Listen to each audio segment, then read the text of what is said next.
What are the different felony punishments? Felony punishments differ by jurisdiction. Felonies are considered serious crimes and generally have punishment guidelines set by law. Most jurisdictions break felony punishment guidelines down based upon violent or non-violent crimes and the magnitude of the crime committed. Felony punishments generally include some amount of imprisonment and a fine along with certain limitations placed upon a felon once the original punishment has been served. Regional and local governments regulate felony punishments. Regional courts use the same regulations to implement punishments. Each locality creates its own felony punishments. The number of tiers of felonies may differ by jurisdiction. Generally, the lowest level of felony conviction requires the convicted felon to serve some amount of time in a prison or jail and pay a fine limited to a certain dollar amount.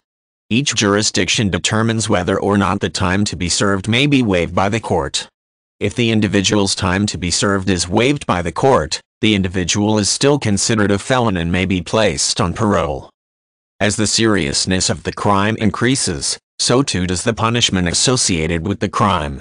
Each jurisdiction breaks its crimes down into different categories.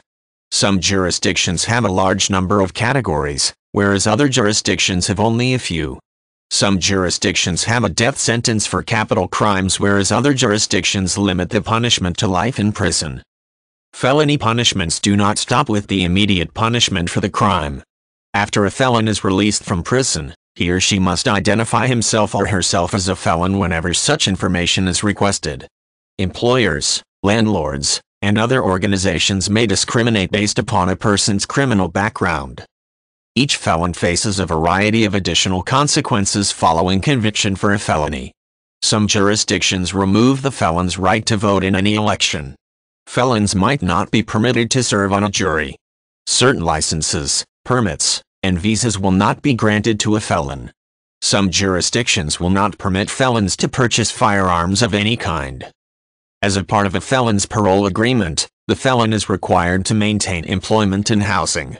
If the felon fails to meet the requirements, he or she may be returned to prison.